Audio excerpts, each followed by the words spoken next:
Hey everyone, and welcome back to Audiobooks Quiver. Thanks for joining us for another in-depth summary and review. Today, we're going to be looking at a one-person business, how to start a small business. And it's really a guide packed with practical advice, Yeah, if you're thinking about taking that leap and becoming your own boss. it is. Yep. It really is a great resource, especially for anyone who is considering a service-based business. It demystifies a lot of the complexities. Yeah, speaking of demystifying, I was struck by how the book breaks down services into these three categories: Yeah. public, commercial, or government, and creative. Why is that distinction so important when you're first starting out? Well, it boils down to identifying your ideal client. Think about it. A plumber, for instance, primarily serves the public. On the other hand, a management consultant usually works with businesses or government agencies. Okay. Then you have creatives like authors, artists, who might cater to both. Understanding these distinctions helps you tailor your approach. Okay, that makes sense. And the book really hammers home the importance of understanding your local market, especially for those offering skilled trades. Absolutely. It uses this great example of a plumber analyzing their potential market. They look at the local population, the number of homes likely to need plumbing services, and even how many competitors are already out there. The book encourages using readily available tools like the internet and even the yellow pages. You'd be surprised how much you can learn from them. Yeah, competition's a reality in any business. What I found interesting was the book's advice on standing out, avoiding the Me Too trap, where you end up just another face in the crowd. Right. It's about finding your niche, becoming known for a specific skill, and using that to command better rates. The book calls it finding your extra edge. Instead of being just another electrician or beauty therapist, you specialize in something particular within those fields. The book even has a sneaky tip about using friends to discreetly gather pricing information from competitors. Yeah. It sounds a bit like espionage. Well, it's more about understanding the market rate for your services. The book cautions against straying too far from that, unless you have a strong justification. And that leads into the discussion about setting your prices, hourly rates versus fixed prices, which can be a real headache. That's where things get a bit tricky, right? Yeah. Especially for larger jobs. Mm-hmm. Fixed prices can lead to disputes if everything isn't clear from the get-go. Absolutely. The book stresses the importance of detailed written estimates and contracts. It even suggests having a solicitor draft terms of trade for bigger jobs. Yeah. I actually know someone who got burned because their contract wasn't ironclad. It ended up costing them thousands. Wow, that's a cautionary tale. Yeah. So having a lawyer look things over is probably worth the peace of mind. But before you even get to that point, you need to figure out the financial viability of your business. What struck me was the book's straightforward approach to calculating your break-even point. It's all about covering your essential living expenses. The book uses the example of a tradesperson and factors in everything: living costs, tool investments, material expenses, and hourly rate. The goal is to figure out how many hours of work are needed each week to break even. It's a great starting point for understanding the financial realities of your business. Right. And the book delves into the tax side of things, too, which can be a bit intimidating for anyone new to self-employment. It emphasizes the importance of registering with the Department for Work and Pensions, DWP, and Her Majesty's Revenue and Customs, HMRC, immediately. They handle benefits and taxes respectively in the UK. Meticulous record-keeping is also crucial for offsetting expenses against your income. The book even gets into the nitty-gritty of home office expenses. That's where things can get tricky from a tax perspective. And speaking of tricky, the book even touches on employing your spouse or partner. Is that something people actually do? It can be advantageous for tax purposes, especially for higher earners. But it's not as simple as just putting them on the payroll. There are specific rules and regulations that need to be followed. The book also discusses operating through a limited company, which can lead to national insurance and tax savings for higher earners. It's a more complex structure, though, and usually best suited for established businesses with a consistently high income. And while the book starts off singing the praises of a solo venture, it does acknowledge that growth sometimes necessitates extra help. Wait a minute, hold on. Didn't the book start off championing the beauty of a one-person business? It did. But it recognizes that sometimes you hit a capacity limit. However, it's quick to warn about the hidden costs and management time involved in having employees. It's not just about handing out paychecks. It's a whole other ballgame. So you're essentially trading one set of challenges for another. Exactly. You've got to define roles, write job descriptions, advertise the positions, interview candidates, and drop contracts. Then there's performance management. The book actually recommends a trial period and a formal warning process for underperforming employees. It's about protecting yourself and ensuring everyone is pulling their weight. And yet, even before you think about hiring, the book really emphasizes the importance of knowing your own limitations. Not every one-person business is meant to become a sprawling empire. That's a refreshing perspective. It's easy to get caught up in the hustle, and think bigger is always better. But maybe there's wisdom in recognizing when you've hit your sweet spot. Exactly. And that leads us to another tricky area the book covers. Property. I mean, are you going to operate from home, Yeah? rent an office space, or what? Yeah, figuring out your workspace is huge. The book does warn about the complexities of leases, right? There can be hidden pitfalls, especially regarding the condition of the property and those pesky dilapidations clauses. Oh, those dilapidations clauses can be a nightmare. You think you're getting a great deal, and then you're hit with unexpected repair costs when you move out. The book actually highlights the benefits of serviced offices and short-term licenses, especially for new businesses that need flexibility. You get a ready-to-go workspace without the long-term commitment and potential headaches. That makes a lot of sense. It's about minimizing risk in those early stages. Yeah. But, something that really resonated with me was how the book emphasizes the human element of running a business. It's not all spreadsheets and contracts. It's about building relationships. Absolutely. There's a whole chapter dedicated to effective self-promotion and client handling, which is Wow. relevant no matter what type of one-person business you're running. It's about putting yourself out there Yeah. and making those connections. But it's also about clear communication. Yeah. Right. Especially when quoting prices and outlining terms. I can imagine that's crucial for tradespeople Yeah. who are often dealing with potentially tricky situations on the ground. You hit the nail on the head. It's all about managing expectations up front and avoiding those awkward moments when a client tries to sneak in extra work or change the project scope midstream. The book is full of practical tips for handling those situations, like always getting changes in writing and being transparent about the additional costs. I remember a friend who's a carpenter telling me about a client who kept adding little extras.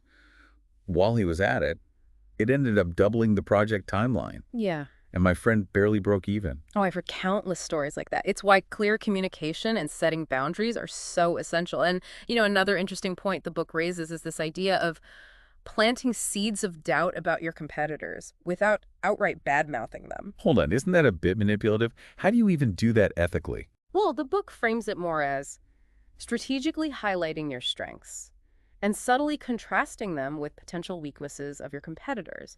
It's not about lying or spreading rumors. It's about positioning yourself favorably in the client's mind. For example, let's say you're a web designer who specializes in mobile responsive websites. You could casually mention to a potential client that many designers still don't prioritize mobile optimization, which can be detrimental in today's market. You're not naming names, but you're implying that you offer something your competitors might not. Ah, I see. It's a subtle art for sure, Yeah. but it makes sense.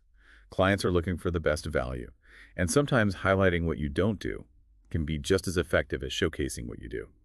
The book also encourages professionals to leverage their expertise for PR purposes, I think. Absolutely. Writing articles for local newspapers, contributing to industry blogs, or even maintaining your own blog can be a fantastic way to showcase your knowledge and attract potential clients.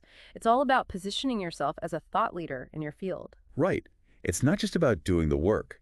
It's about sharing your knowledge and building credibility. And that ties into the power of networking. The book emphasizes joining relevant professional associations and attending industry events.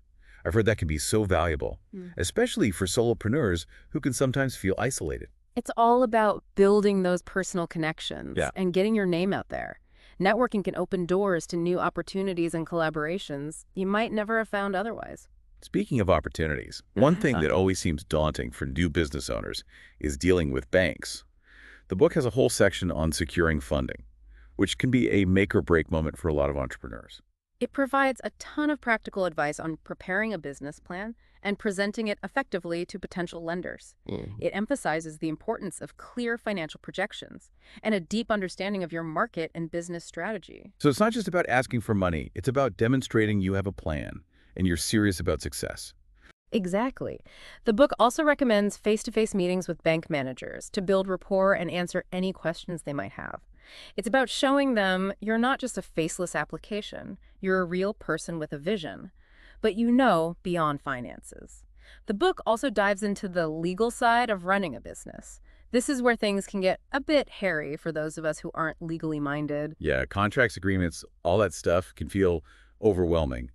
But the book does a great job of breaking down the basics of commercial law, Mm. covering topics like contract law and the sale of goods. It explains the essential elements of a valid contract and offers insights into handling disputes, which are bound to happen at some point. It even highlights this fascinating legal loophole where you can inadvertently create a new contract through your actions, even without explicitly stating it. Really, so even a casual conversation could accidentally become legally binding. That's why the book is so adamant about having clear terms and conditions to protect yourself. It also covers things like agency agreements and the potential risks if your agent oversteps their authority. That makes sense. It's about having a clear understanding of your responsibilities and liabilities. And for creatives, the section on intellectual property is gold. Absolutely. It emphasizes the importance of retaining copyright and negotiating favorable terms when licensing or selling your work. It even delves into the complexities of stage payments and retaining rights for future productions. It's about protecting your creative output and ensuring you're fairly compensated for your efforts. But let's be honest, most of us aren't legal experts. The book wisely recommends seeking professional advice when dealing with complex contracts or agreements. Absolutely. Don't be afraid to consult with a solicitor or an accountant when in doubt. They can help you navigate the legal and financial intricacies of running a business and save you a lot of stress in the long run. So we've covered the practicalities of running a business, from marketing and client management to finances and legal considerations. But something that stood out to me was the book's emphasis on self-awareness. It's not just about what you do, it's about who you are. That's so true.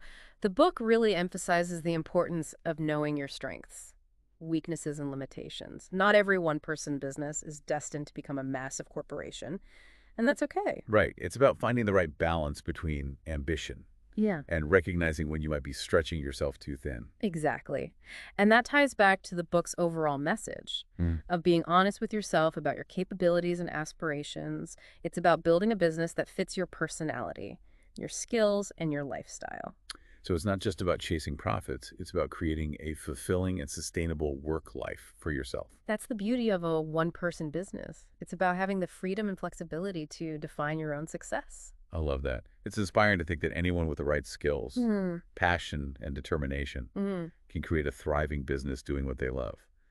Now, before we wrap up our in-depth summary and review, I want to touch on one more critical aspect covered in the book: expansion. The book acknowledges that. Even solo ventures might eventually reach a point where expansion becomes necessary. However, it urges caution against rushing into it without careful consideration. Right. It reminds us that expansion often brings added complexities, costs, and responsibilities. Exactly. It's not just about taking on more work or hiring employees. It's about strategically assessing your resources, your capabilities, and the market opportunities. And ultimately, it's about ensuring that expansion aligns with your long-term vision for both your business and your personal life. It's about finding that sweet spot where growth enhances your business and personal fulfillment without creating undue stress or sacrificing your core values. So after really digging into a one-person business, it's clear it's more than just a practical guide. It's almost a philosophy for approaching self-employment, wouldn't you say? Yeah, it's what's fascinating is that it doesn't just give you a to-do list, but it really encourages you to think about why you're doing this. It's about aligning your business goals with your personal values and what you ultimately want out of life. Yeah, it's like the book is saying, here are the tools and strategies, but the secret ingredient is you. That's a great way to put it. It reminds us that self-employment is this constant journey of self-discovery. You're always learning, adapting, and growing right alongside your business. Which brings us to something the book emphasizes over and over: the importance of continuous learning, not just when you're starting out, but as an ongoing part of your business. Right. It encourages you to stay on top of trends in your field, seek out new knowledge, and always be refining your skills. The world changes so fast, your business needs to evolve with it. It even suggests investing in professional development, courses, conferences, things like that, not just to learn the technical stuff, but to network and connect with others in your industry. It's easy to get siloed when you're working for yourself. So those opportunities to learn from and be inspired by others are super valuable. So what does all this mean for our listener who's maybe thinking about starting their own one-person business? What's the key takeaway here? I think it's that it takes more than just a great idea or being skilled at something. You need a solid plan, the right mindset, and the willingness to continuously learn and adapt. It's about seeing yourself not just as someone who's good at listeners' potential business area, but as a true entrepreneur, Yeah. someone who runs the whole show. Exactly. And this book gives you the framework for developing that entrepreneurial mindset. It empowers you to take ownership of your career, your finances, and ultimately your future. And that's a really empowering message. Now, but before we wrap up this in-depth summary and review of a one-person business, I want to leave our listener with something to think about. What skills and passions do you already have? What kind of one-person business could you create that aligns with what you want out of work and life? The possibilities are endless when you have the courage to take that first step and the determination to build something that's truly yours. That's a great note to end on. If you're feeling inspired and want to hear more summaries of books that can help you on your entrepreneurial journey, be sure to check out our YouTube channel, Audiobooks Quiver. We've got a whole library of insights waiting for you. And don't forget to like and subscribe so you don't miss out on new videos. Thanks for joining us today for this look at a one-person business. Until next time, keep learning, keep dreaming, and keep building.